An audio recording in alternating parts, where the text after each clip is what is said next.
I would propose we move on to Molham al-Droubi.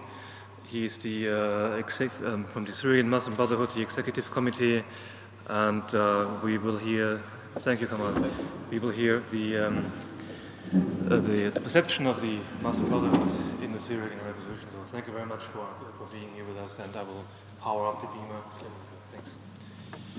And if he starts my presentation, I'd like to draw your attention that I have two challenges. The first challenge is to keep you awake. And the second challenge, to convince you that the Brotherhood are good people. So the presentation that I will give you now is by no means a marketing to the Muslim Brotherhood. In fact, I was requested to give a Muslim Brotherhood point of view on the Syrian revolution. Otherwise, I would have preferred to talk from a national perspective. I'm also a member of the Syrian National Council, General Secretary. Okay, so how do I go from one slide to another? Just like this one. All right. My name is Molham al-Droubi. I am an executive within the leadership, we call it the leadership of the Syrian Muslim Brotherhood. The contents of my presentation are mainly 3 points. The first one is, as quick as I could make it, an overview of the Syrian revolution. And the second point, some important questions that I think you will ask me, so I will answer before you ask me. And the third one, very briefly, how would you help us, not the Muslim Brotherhood, but the Syrian children? The first set of items, which is an overview of the Syrian revolution, there are 7 points. Why Syria?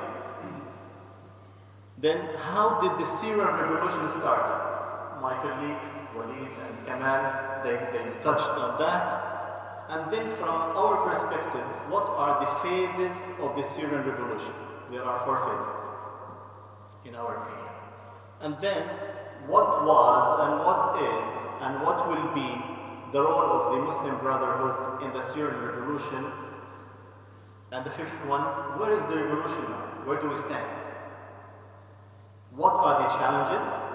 And the $50,000 question, where is he? I have the answer to that.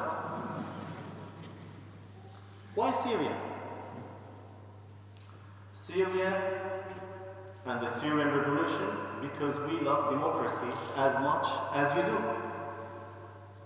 People all over the world love freedom.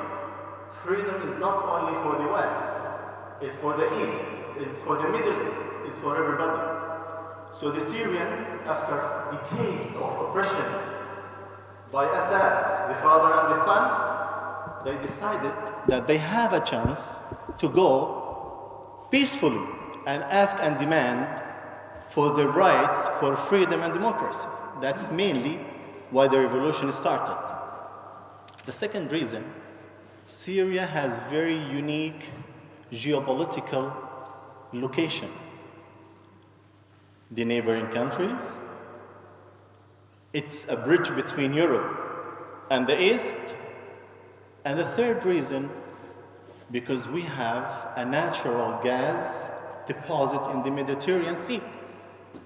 It's about 800 billion cubic meters of natural gas in the Mediterranean Sea. This is not only for the Syrians. It goes all the way from the south, all the way to the north of the Mediterranean Sea. So people want to invest and use that gas. It started a revolution, one of the reasons. And that leads us to the conflicting agendas internally within the Syrians and externally within the international community. That becomes an obvious situation. Bashar Assad and his father before always reversed the truth using the media. He and his gangs showed the world that they are the victims, while the Syrian children, as my colleague Kamal showed you in the pictures, we are the victims. I am 50 years old now. by February 14th, I will become 50 years old. When I left Syria, I was 16 years old. And the reason I left Syria, I was not an MB at that time, 16 years old. The reason? Because I was one of the best students in the country. And the Ba'athis came to me and said, if you join the Ba'ath party, we'll give you an interview in the TV, we'll give you an interview in the newspapers, and you will be a public figure. 16 years old child. I said, no, I'm not interested in politics. I want to keep doing my study. I want to be a good engineer. A week later, they came to my house. More than 200 soldiers from the military intelligence apparatuses to kidnap me, 16 years old. So I had to escape. I managed to escape to Egypt, and then to Saudi Arabia, and then to Turkey. And I became Muslim Brotherhood, not because I want to be a Muslim Brotherhood, but I want to knock down that regime. Because I know now how difficult it is for a child to leave his country, to leave his mother, for his mother to die while I am away and I could not be next to her when she died. That's why he is using the media to say, the Muslim Brotherhoods are devils. The extremists are devils. The reality is, we are the victims, he is the devil.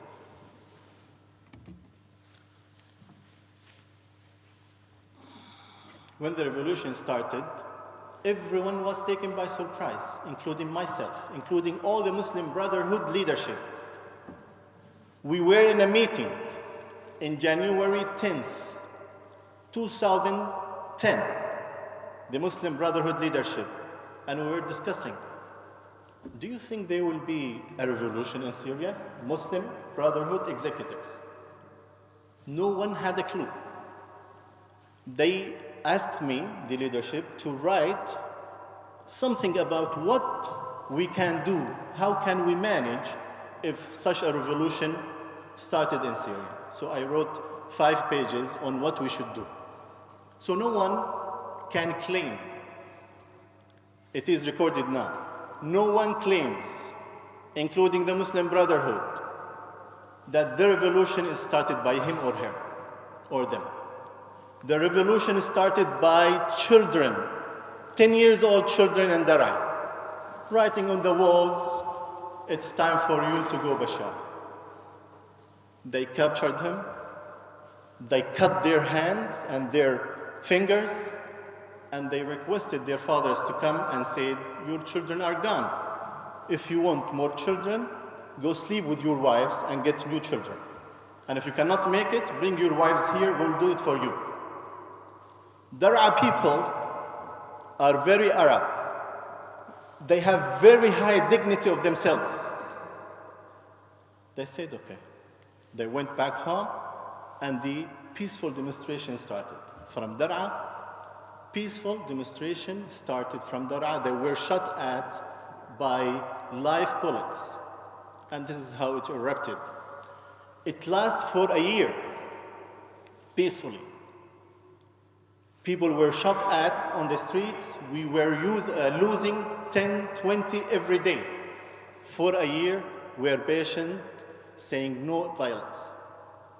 After a year, when they totally destroyed Homs, I am from Homs, when they totally destroyed Baba Amr, we got together as Muslim Brotherhood and we said, enough is enough. أذن للذين آمنوا أذن للذين ظلموا أذن للذين يقاتلون بأنهم ظلموا وأن الله على نصرهم لقدير. We said, it is our right to defend ourselves. And it is our obligation to defend those who were oppressed. And we said, from now on, we will help, we will support those who picked up the arms to defend themselves and defend their families. A year after the revolution started. The first conference in April 2011. I called for that conference. I invited people, Syrians, from all over the world. I personally, with two of my friends, financed that conference. No international community, no states, nobody. From my own pocket and two of my friends. I am sure of that. And we called them for a brainstorming session. What shall we do? Syria, it looks like we're going through difficult times. And in that conference, on April 27th, 2011, it is recorded in the media, I read the final statement.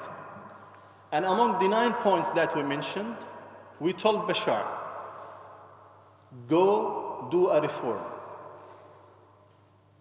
If you do, we will consider you national hero. And we, as Muslim Brotherhood, we will elect you. And if you don't, we will hold you responsible and accountable for all the consequences. Between April 27 and May 29th, 2011, where in May we had another conference in Antalya, 3,000 Syrians lost their lives. 3,000 Syrians were killed by Bashar al-Assad. In Antalya, we told him, I also read the statement, you have to step down. Step down, you can be a citizen. You want to leave Syria? Up to you. Delegate your responsibility to your deputy. We will start a free journey for Syrians. Everyone is equal. All people have all the rights, all the obligations, no discrimination against anybody.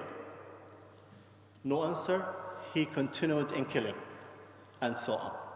So, after that, brave officers in the army who refused to kill their own people start to defect. And the colonel of the Free Syrian Army started at that time. The 4 phases in the Syrian revolution, as we see it, the first one is tashjia, encourage people. And the second one, tajmiya, consolidate. And the third one, takhliya, knock him out, struggle. And the fourth one has not started yet, tatbi'a, normalize. Let me give you some more details about that. In the tashjia, we need to encourage everyone, all Syrians, to go and ask for their freedom, for a democratic state, with no discrimination against anyone, and to enhance our performance, and to enable and empower those who are doing that. The second phase, which is consolidate, we started coordinating through tansiqiyat. When we say we, not the Muslim Brotherhood, the Syrians. The Syrians started coordinating tansiqiyat, collaboration between themselves, and cooperation, establishing corporates in order to support the Syrians. And this is where we started the SNC, the Syrian National Council, and other national institutions. And the third stage, which is, we are still there, struggle. تخلية نخلع من جذور, because he refused to step down. And there we need support from all the citizens, fellow citizens. We need support from the Arab world, and we need support from the international community. And the fourth stage is to normalize, where we want to, later on, after inshallah we have get rid of Bashar and his gangs, we need to have normal security in our country and our neighbors. We need to have normal unity in the country where everyone has freedom, democracy, equal rights, and equal obligations. And we need the Syrians to have normal life. We need those people who were students, went in demonstrations peacefully, and now they are leaders of militants. We want them to go back to their normal life.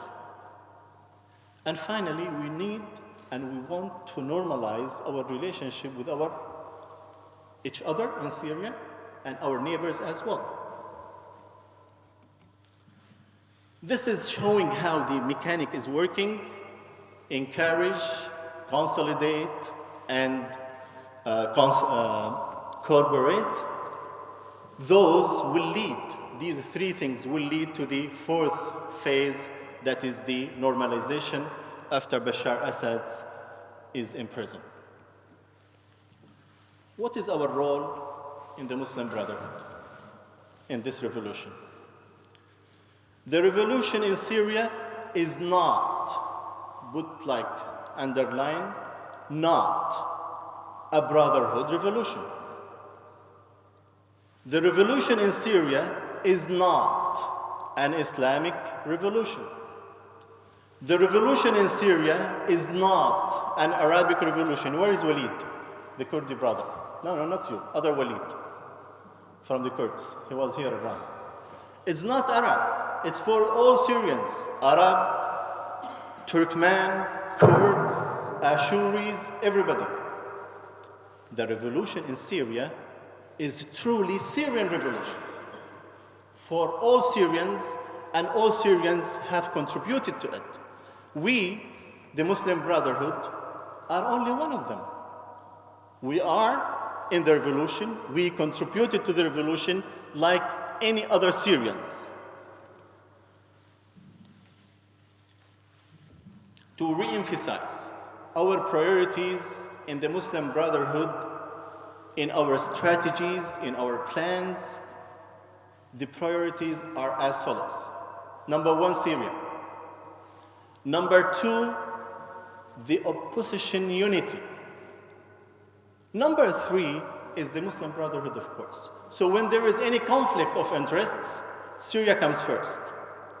When there is any conflict in priorities, the unity of the oppositions comes second.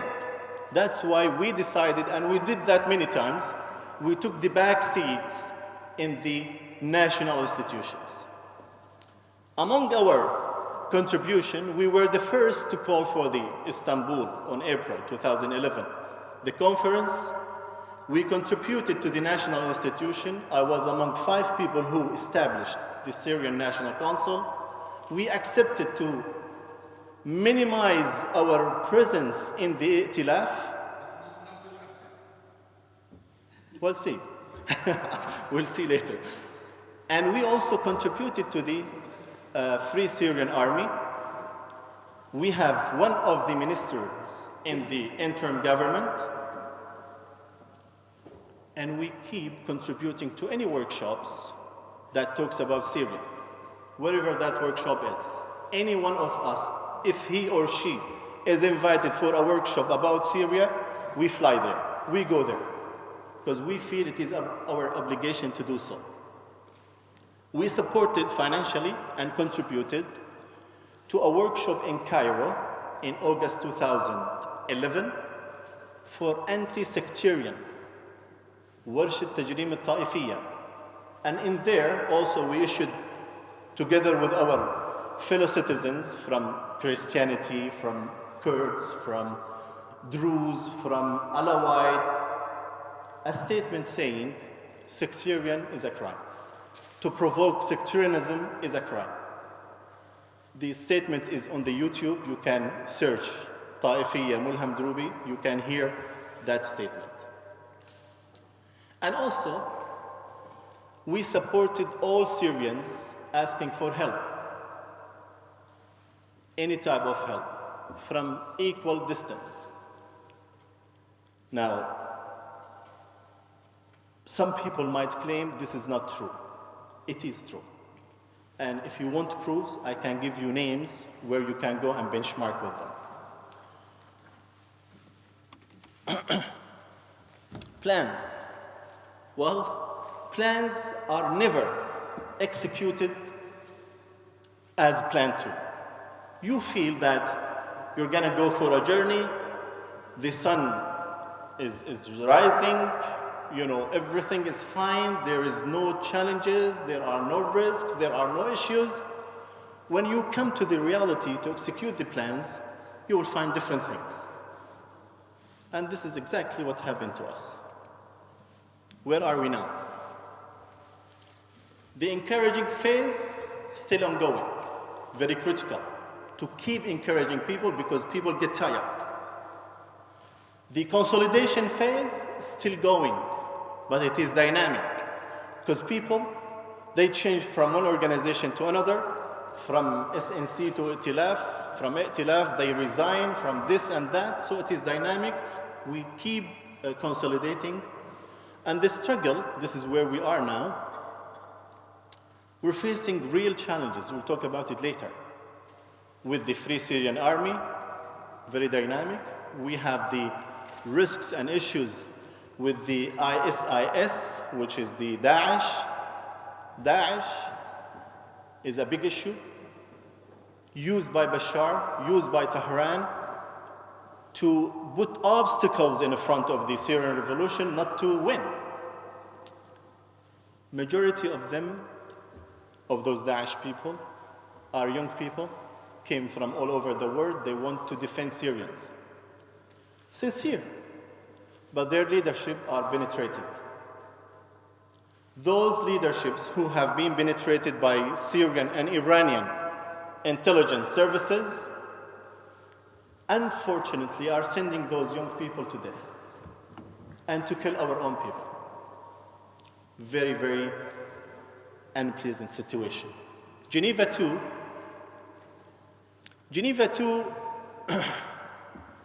we as Muslim Brotherhood said we were not gonna participate, and we did not participate.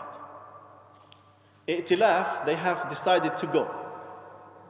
We wish him good luck. We wish them good luck. But we truly believe that's not gonna come with any output, with any outcome that will serve Syria. Shortly it's gonna fail. Bashar and the Russians behind them are only buying time to kill more. But shortly it's going to be very clear that it is a failure. And I hope I am wrong, by the way. I wish I am wrong, and I wish that Geneva 2 will produce something good for the Syrian people. Russia, I was among a delegation to visit Russia. The first delegation who visited Russia was me and my colleagues in June 2011. We met with Mr. Margilov, who said in the meeting, he opened the meeting by saying, Russians have only one friend in Syria. I said, oh my God. He's gonna say Bashar. But he said, Syrian people. We were very pleased. In 3 years, Margilov and the Russian politicians, they proved to be liars. They are goddamn liars. They said, we're not gonna sell and send arms to Bashar. For 3 years, they were sending arms. Bashar Assad is using those arms to kill our children. They could have stopped that. They took so many votes. Lately, 2 days ago, they used their veto to prevent food and medicine for those who were conceived in Homs al-Muhasara for 600 days not to receive food and medicine. They had a veto against that. So you can't tell where Russia is. Iran simply is our enemy. Why? Because they are killing our people. I don't care if he is Muslim or not Muslim. If he is killing my people, he is my enemy. As simple as this. And they could also stop that killing going on in Syria simply by pushing Bashar to step down or eliminating Bashar Assad. So Iranians are also my enemies. Challenges ahead of us. 3 types: most urgent, most complicated, and strategic challenges, future. The urgent one are those humanitarian issues. We have millions of refugees. We have millions of children who are not going to school. We have millions who have been replaced. We have millions, almost a million or 500,000, whom we have lost track of them. And also, among the urgency is the education crisis. Do you know what does it mean for 3 million children in Syria not to go to schools for 3 years? Imagine the generation that Syria is going to see. Those who cannot read, those who cannot write, those who have seen all types of crimes against them, against their mothers, against their daughters, against their sisters, being raped and killed. What do you expect of a generation like that? That generation is not risk for Syria only. It's a risk for you as well. Because those people, they know, they have lived where the international community, all of you, were able to support them and they did not. Including me, including myself. They will have feelings for love for you and me. Right? They will hate every single one of us. Children not being able to eat. Children die in front of their mothers and parents. Or they have witnessed their mother dying and their sister being raped. Very risky, believe me, very risky. And terrorism. Well, terrorism, sometimes it is a reaction. Again, going back to those children. In 10 years' time, what do you expect them to be? Priests? Preaching for Christianity? Or preaching for Judaism? Or preaching for Islam, moderate Islam? Terrorism now, we are suffering like you do. Probably if Daesh see you or see me, they will kill me before they kill you. Terrorism is being used by Bashar Assad. The worst terrorist on earth is Bashar Assad. The worst. ألعن أشد أرزل إرهابي موجود بالسطح الأرضي هو بشار الأسد. Bashar is the worst terrorist in the world. He used terrorists to kill American soldiers and European soldiers in Iraq.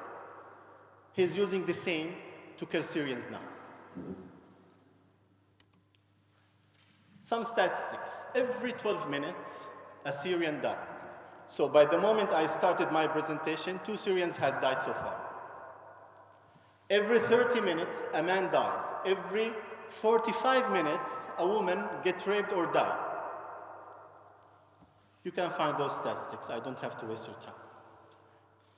By the end of 2011, 11,000 Syrians were killed, our heroes. By end of 2012, 60,000 were killed. End of 2013, 100,000 have killed.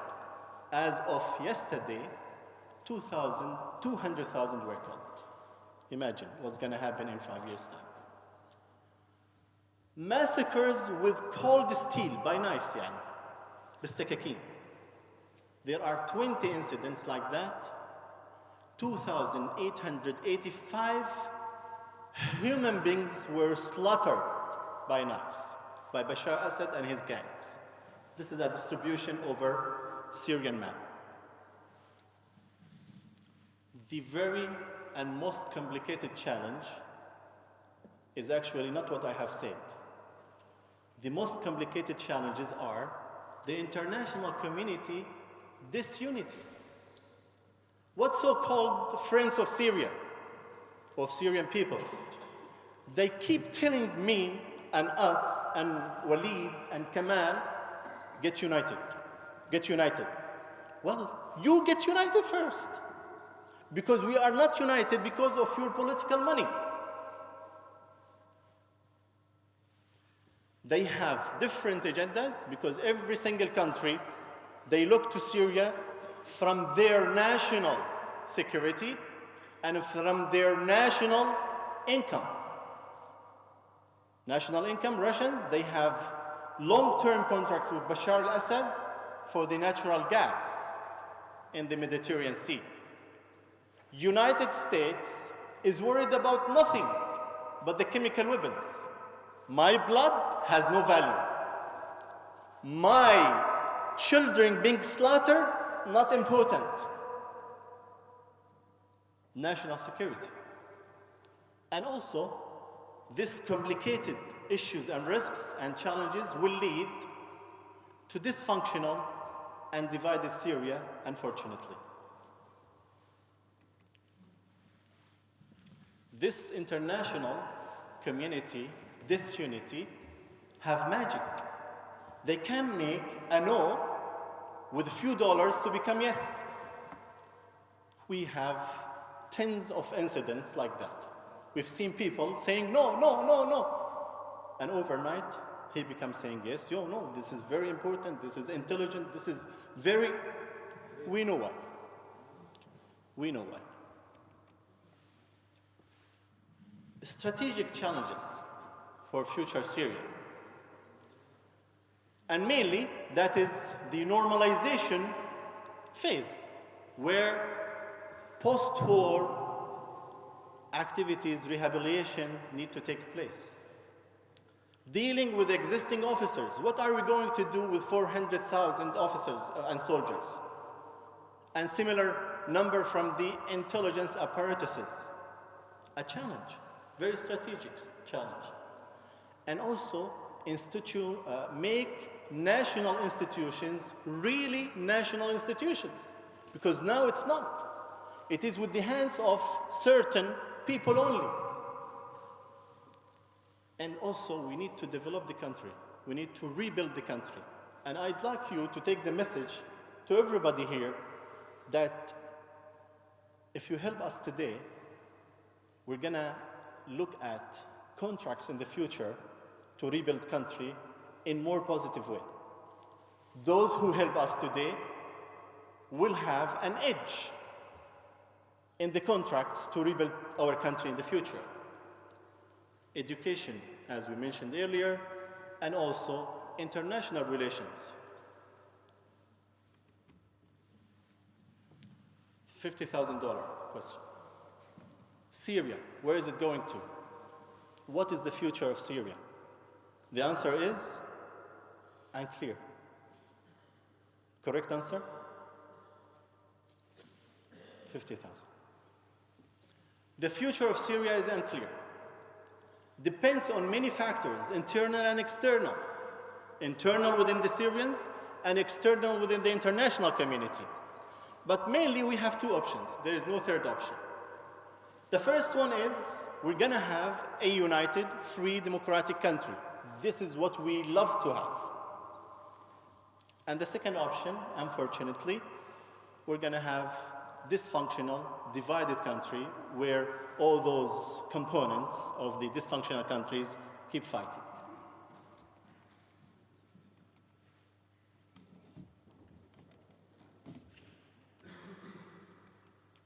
I don't know what I did, but yeah, I think we are on the same page.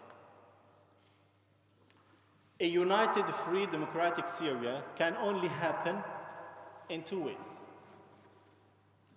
If the Russians and Iranians agreed and decided to drop Bashar by pushing him to step down or by eliminating him. And they have their ways to do that. In 5 minutes, they can do that. I'm late, huh? 2 more minutes? طيب. Or by foreign intervention to Syria. What we would love to see, we would love to see a free country. I'm going to skip this because I don't have too much time. Well, those important questions, we'll leave them for you. You ask me, I'll answer because my time is over.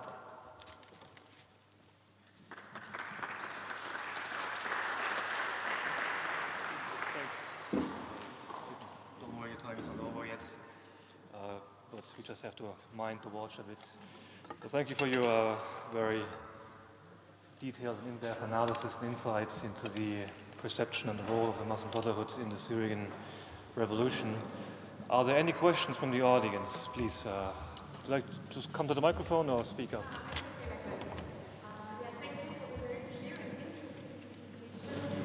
My question is again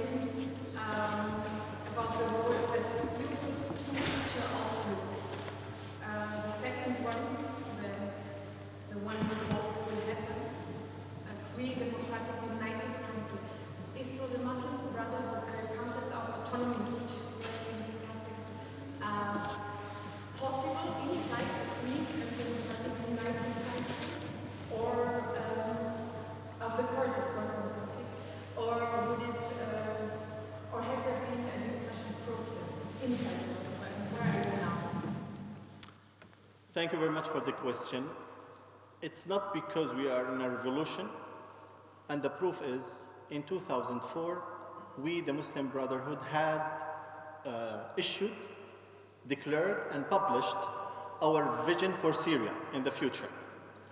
And in that we said, our vision is not to have an Islamic state, rather we want to have a civil state, where all Syrians are equal, have same rights, have same obligations and duties, regardless of their religion, their race, their mazhab, and their gender. All are equals, they have the same rights, they have the same obligations. And that, of course, includes our brothers, the Kurds. Autonomy is not military part of the country. Yes to autonomy or no? Syria has to be united, has to be kept united.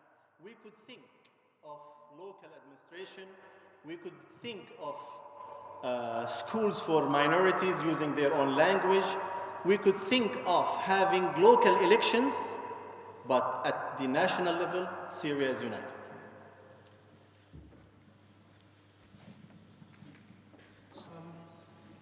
Thank you for the excellent presentation, first of all. You said the future is unclear, and there are two options, which is united, free, democratic Syria or divided country. And the future of Syria at the moment is being discussed in Geneva 2, which these two options are being discussed. And you said we refrain from being part of Geneva 2. So, Yes. does it make sense? Thank you very much. I'll try to make some clarification, hoping to lead to a sense in this statement.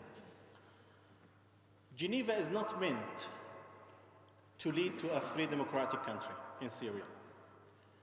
Geneva is meant to prolong the crisis in Syria, to give Bashar more time to kill more people, to reach to June 2014, where there is a presidential elections in Syria, where Bashar Assad could say, okay, now we have elections, let's run elections. Let me give you a surprise. If in June 2014, things goes on as is now, and there is election in Syria, Bashar Assad will win. Not because it is transparent and free elections, but because those who would say no to Bashar do not exist. They are either in the refugee camps, or in the exile, or have been killed, or in the prisons. Bashar Assad, in reality, has a support of about 15%. In reality, if we run real, free, transparent elections, Bashar Assad might get 15% of the votes. That's mainly the Alawites, some of the Druze, some of the Christians, and some of the Sunnis. But by no means he will win a free, transparent elections. That's why we refused to go and participate in Geneva. Okay, so thank you very much, and because we're running a bit late and we would like to have a panel discussion with the moderation of Alex Schmidt, I would ask Kamal and Walid to rejoin us, and we'll have a talk among the speakers, and then we'll see if we take a break then, or if we start with Tarafa's talk on Geneva 1 and 2. So Alex, I pass on the floor to you.